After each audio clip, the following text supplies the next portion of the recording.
Welcome back to Switzer. With the election out of the way, let's see if the high-end consumer end is on the comeback trail with Nick Cerrone of Cerrone, and we'll see if the record Chinese tourism numbers are also helping his bottom line. Yes. How are you, mate? Very well, Peter. Very well. Were you ever Cerrone jewellers and you just cut the jewels out and you just became Cerrone? I think that's easier. Yeah. You know, it's easier for people. You're Cerrone. You know, from international customers, they like that better. Yeah. They like it. And it says something about the brand name. The brand. It identifies the person, identifies the brand. How is business right now? Peter, look, I've heard all tonight what's happening. Look, the jewelry business is good. Globally is good. Yeah. And plus Australia with the lower dollar that we have, it's helping us tremendously because the tourism and most of the Chinese, they're coming to our country, and you know China now is becoming very expensive. And Hong Kong is not that Hong Kong it used to be years ago. Now Hong Kong is you know, an expensive city. Yeah. And so we've had record Chinese tourism. Absolutely. Are you seeing a lot of those visitors into your shops? Absolutely, Peter. Yeah. We are very glad that this is happening, and we are very glad that we are in, you know, the place that we are in, Castlereagh Street. So that makes it, you know, exciting. Was that a gamble for you? Because you're in Sky Gardens. Very much. You're the first shop. I would have figured the rent would not be low. I'm getting goosebumps to it. Just those days that I had to, well, you know, months that I had to go through. Because my rent actually went up almost triple. Yeah. So it was a big... Was it the biggest gamble of your retail Absolutely. career? Okay. My biggest gamble ever. Okay. So, because, you know, I was almost mentioning to the lower family to say, look, I'm sorry, I can't afford it. Yeah.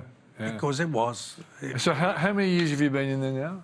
Well, in that location, I've been there almost 30 years. Yeah. But with the Sky Garden. With the Sky Garden is on about 7 years. Yeah. Now, at the beginning of that, things were tough. The dollar was high, tourism wasn't as good. Absolutely. So you've lived through the tough times, and now you're starting to see the benefits of it. Well, the benefits is because of all these increased customers that we, you know, it's not the local people that we have. I mean, the local people are still celebrating, they're still getting engaged. And you have a core of local people that always go to you. Always there. But this is cream on... This is cream. This is cream. There's a lot of cream. And there's a lot of cream, and there's a big ticketed articles. And it's because of the Australian dollar, because they're here, because they want to buy something Australian from an Italian designer. I think that's very much about the wonderful thing about the, you know, the connection with Italy and myself, and, you know, and they're known for quality products. I mean, this is very, very important. Yeah.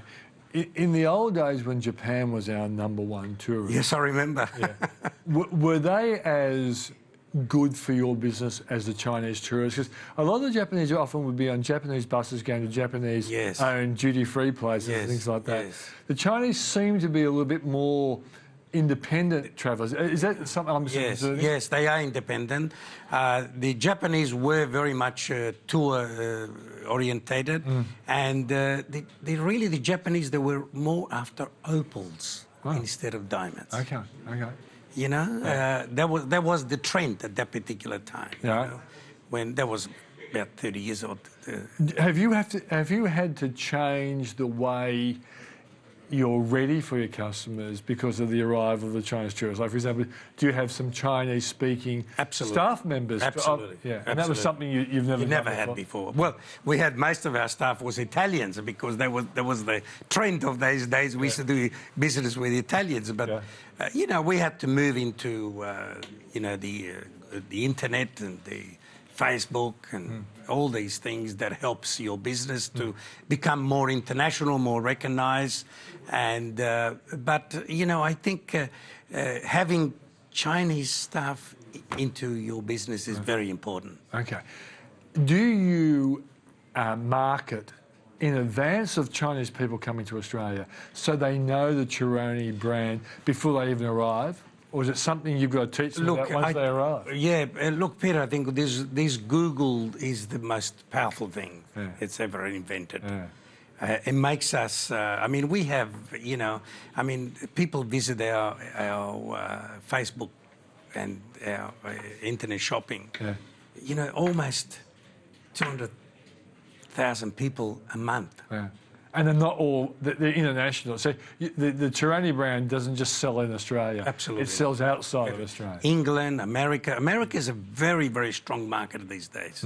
You know, the United States, they're buying a lot of our diamonds, and they, you know, it's somehow their economy, it doesn't seem to be so strong, but they are very strong buying quality products. Have you invested heavily in making sure that your brand comes up high on Google?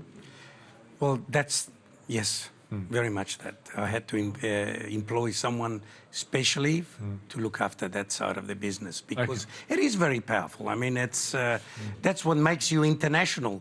And I only picked up these ideas because I noticed a lot of Italian designers who work on Google promote themselves as individual designers. And on the other hand, Peter, we are doing a fabulous job in Australia.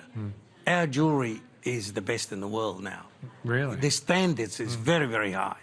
We have our jewellers, our, you know, old masters. Some of the jewellers have been with me for 30 years. So we don't just sit and do the same things every day. We are very innovative, and we are very precise at what we do. We do offer our customers something special. Okay, one quick question.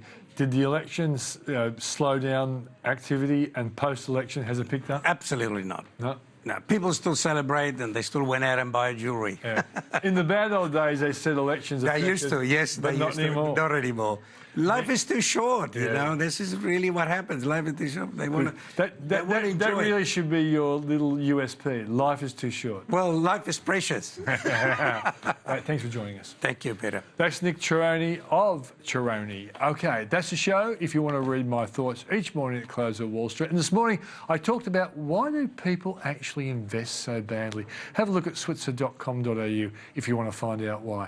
Thanks for joining me. See you tomorrow night.